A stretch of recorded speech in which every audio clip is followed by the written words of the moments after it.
Assalamualaikum warahmatullahi wabarakatuh.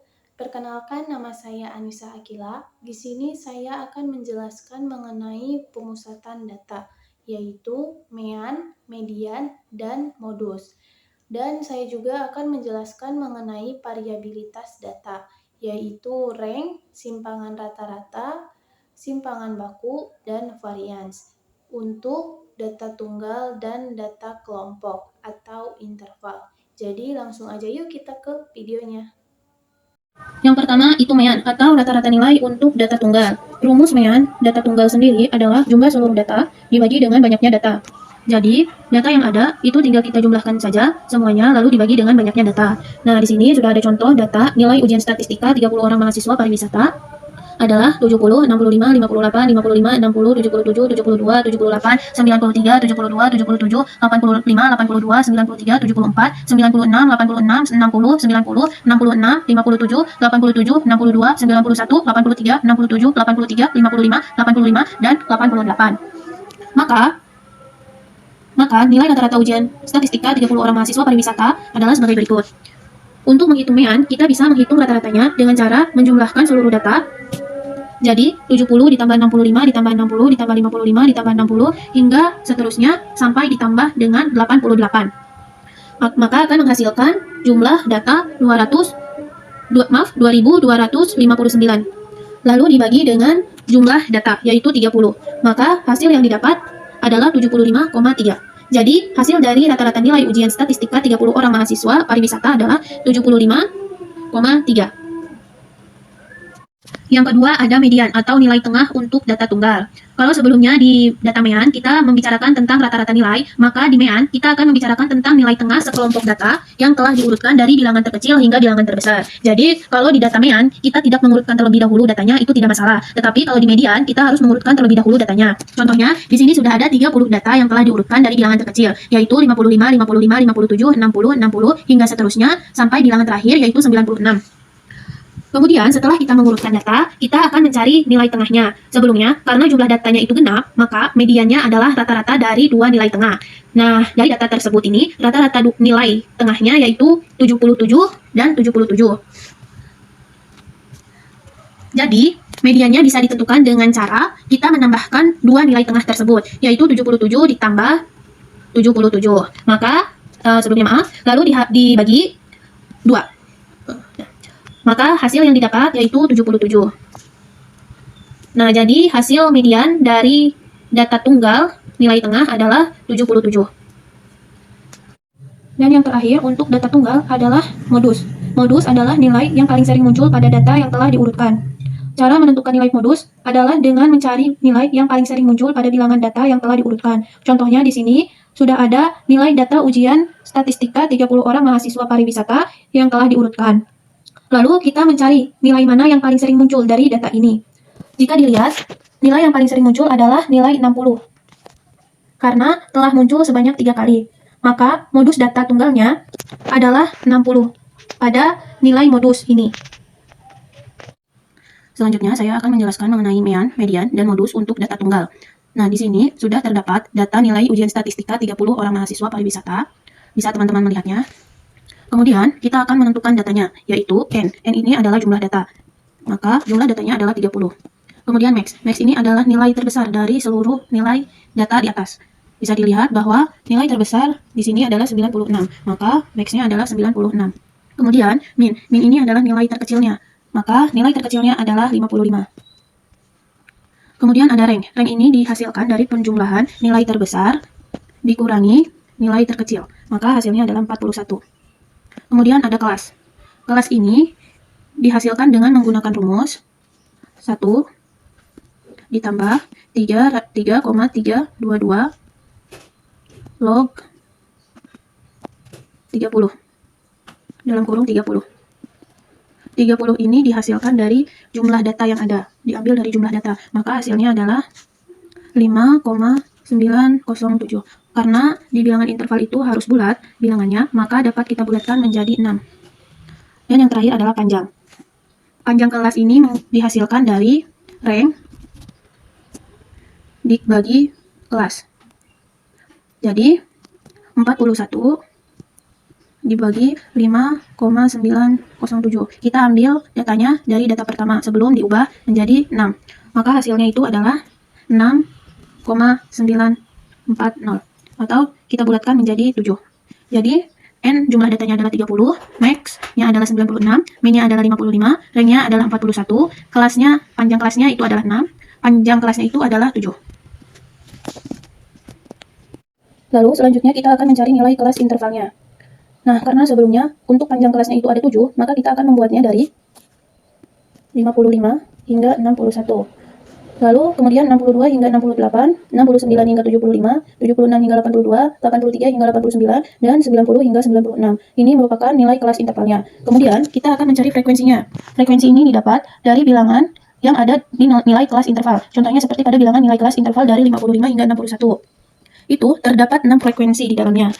Nah, cara kita menentukannya itu dengan melihat dari keseluruhan jumlah data. Kemudian untuk 62 hingga 68 frekuensinya adalah 4, 69 hingga 75 adalah 4, 76 hingga 82 adalah 4, 83 hingga 89 itu 7, dan 90 hingga 96 itu 5. Jika ditotalkan, maka seluruhnya adalah 30 sesuai dengan jumlah data. Nah, lalu selanjutnya kita akan menentukan frekuensi kumulatif. Frekuensi kumulatif ini didapatkan dari hasil frekuensi sebelumnya. Jadi misalkan frekuensi awalnya itu adalah 6, maka frekuensi pertama pun adalah 6. Kemudian yang kedua itu frekuensinya adalah 4. Nah, 4 ini ditambahkan dengan frekuensi sebelumnya, yaitu 6, maka hasilnya adalah 10. Begitupun dengan frekuensi kumulatif seterusnya, hingga yang terakhir itu 5 ditambah dengan frekuensi sebelumnya, yaitu 7, 4, 4, 4, 6, maka hasilnya adalah 30. Kemudian setelah itu kita akan menentukan tepi kelas bawah dan tepi kelas atas. Untuk tepi kelas bawah, itu rumusnya tinggal dikurangi 0,5. Jadi, misalkan tepi kelas bawahnya itu 55, maka tinggal masukkan rumusnya yaitu dikurangi 0,5. Maka hasilnya adalah 44,5. Nah, untuk tepi kelas atas, itu kebalikannya. Kalau tepi kelas bawah itu dikurangi, maka tepi kelas atas itu ditambah. Jadi, 61 ditambah 0,5. Hasilnya adalah 61,5. Begitupun untuk seterusnya. Nah, selanjutnya itu kita akan menentukan X atau nilai tengah. Nilai tengah ini diambil dari nilai tengah bilangan kelas interval. Seperti nilai kelas interval dari 55 hingga 61, kita lihat mana nilai tengahnya. Jadi nilai tengah kelas interval dari 55 hingga 61 itu adalah 58. Kemudian untuk nilai tengah dari 62 hingga 68 adalah 65, 69 hingga 75 itu adalah 72, dari 76 hingga 82 itu 79, dari 83 hingga 89 itu 86, dari 90 hingga 96 itu adalah 93. Jika ditotalkan seluruhnya adalah 453.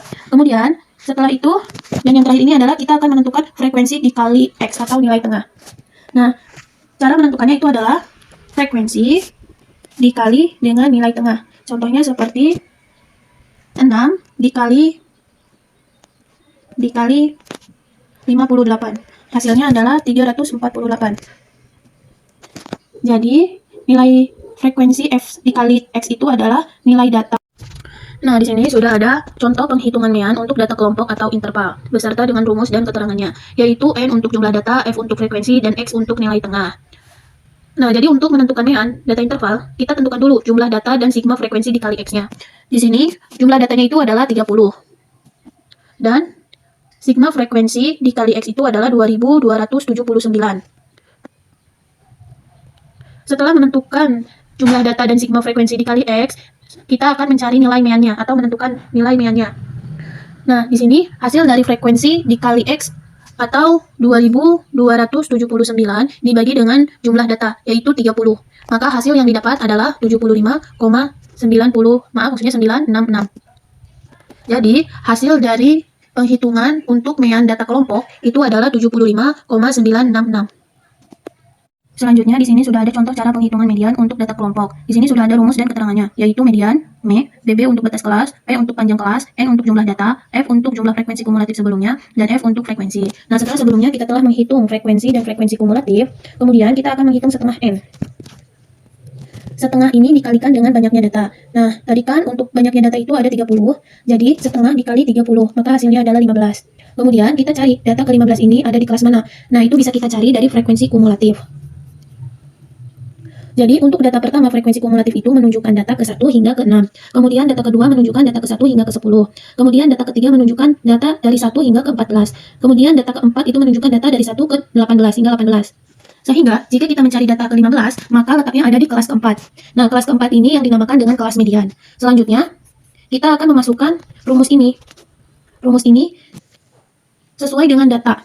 yaitu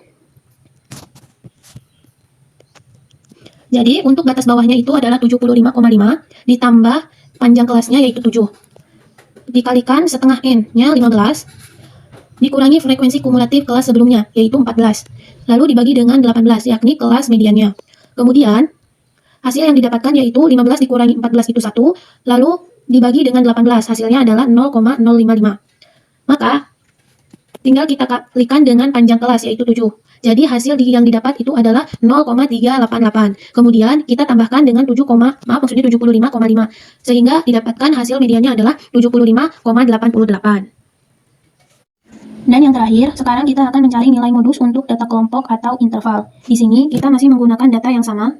Nah, dari data inilah kita akan menentukan nilai modusnya. Langkah pertama, kita mencari terlebih dahulu frekuensi yang paling tinggi nilainya. Bisa dilihat, nilai yang paling tinggi frekuensinya adalah 7. Itu artinya nilai modus nanti akan terletak di frekuensi angka 7. Kemudian, setelah kita mengetahui letak kelas modus, langkah selanjutnya kita akan menentukan nilai modusnya. Di mana nilai modus untuk data kelompok itu rumusnya seperti ini. Bisa teman-teman lihat. Nah, untuk keterangannya yaitu TB untuk tepi bawah kelas, D1 untuk selisih frekuensi kelas modus dengan kelas sebelumnya, D2 untuk selisih frekuensi kelas modus dengan kelas sesudahnya, dan P adalah panjang kelas. Untuk nilai TB, itu diambil dari angka paling depan kelas modus, yaitu 83. Nah, kemudian dikurangi dengan 0,5, hasilnya adalah 82,5. Kemudian, ditambahkan dengan D1. D1 ini diperoleh dari nilai frekuensi 7, dikurangi dengan nilai frekuensi sebelumnya, yaitu 4. Makanya hasilnya itu adalah 3. Kemudian ditambah dengan nilai frekuensi, maksudnya ditambah dengan D2, yaitu nilai frekuensi 7 dikurangi dengan nilai frekuensi setelahnya, yaitu 7 dikurangi 5, hasilnya adalah 2. Kemudian dikali P, yaitu panjang. Jadi 82 ditambah 3 ditambah 2 dikali 7. Hasilnya adalah 82, 3 dikali 7 sama dengan 21. 3 tambah 2 kali 7 sama dengan 35. Maka 82,5 ditambah hasil dari 21 dibagi 36, yaitu 0,6. Jadi 82,5 ditambah 0,6 adalah 83,1. Jadi hasil dari nilai modus kelompok atau interval itu adalah 83,1. Kemudian di sini saya akan menjelaskan mengenai variabilitas data. Di dalam variabilitas data itu terdiri dari rank, simpangan rata-rata, simpangan baku, dan varians. Nah, di sini sudah ada rank atau rentang rata-rata. Rank ini adalah ukuran variabilitas data yang paling sederhana. Jadi dapat didefinisikan bahwa rank sebagai selisih antara skor terbesar dengan skor terkecil dari seperangkat data. Untuk rumusnya itu, R sama dengan XT dikurangi XR.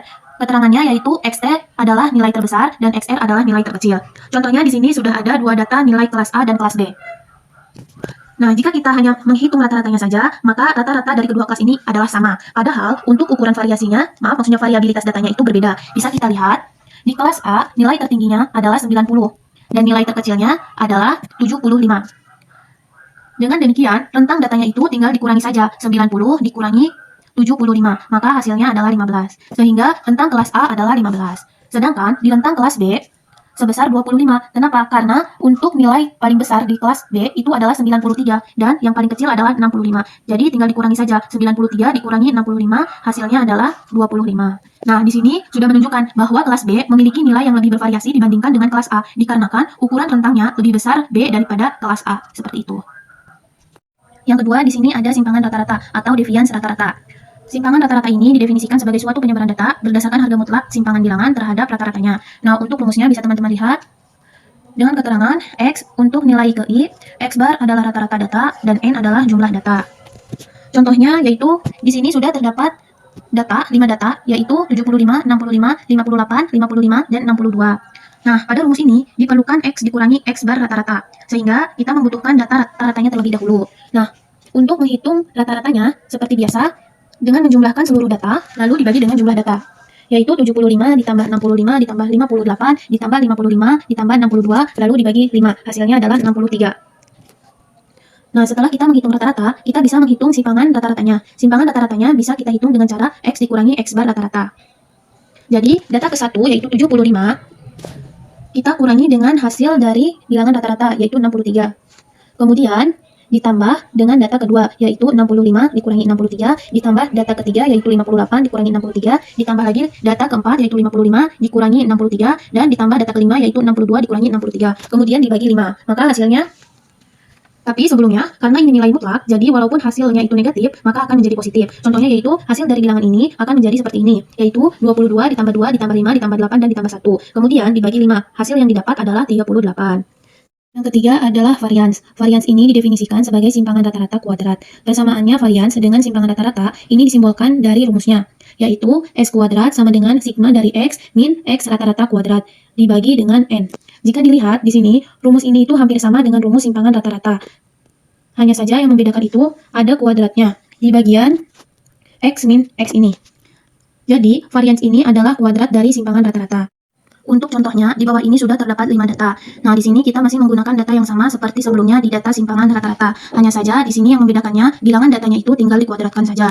Contohnya seperti 75 dikurangi 63 kuadrat, ditambah 65 dikurangi 63 kuadrat, ditambah 58 dikurangi 63 kuadrat, ditambah 55 dikurangi 63 kuadrat, ditambah 62 dikurangi 63 kuadrat. Sehingga diperoleh persamaan akhirnya, yaitu 22 kuadrat, ditambah 2 kuadrat, ditambah 5 kuadrat, ditambah 8 kuadrat, dan ditambah 1 kuadrat. Kemudian dibagi dengan banyaknya jumlah data, yaitu 5, sehingga diperoleh hasil akhirnya yaitu 115,6.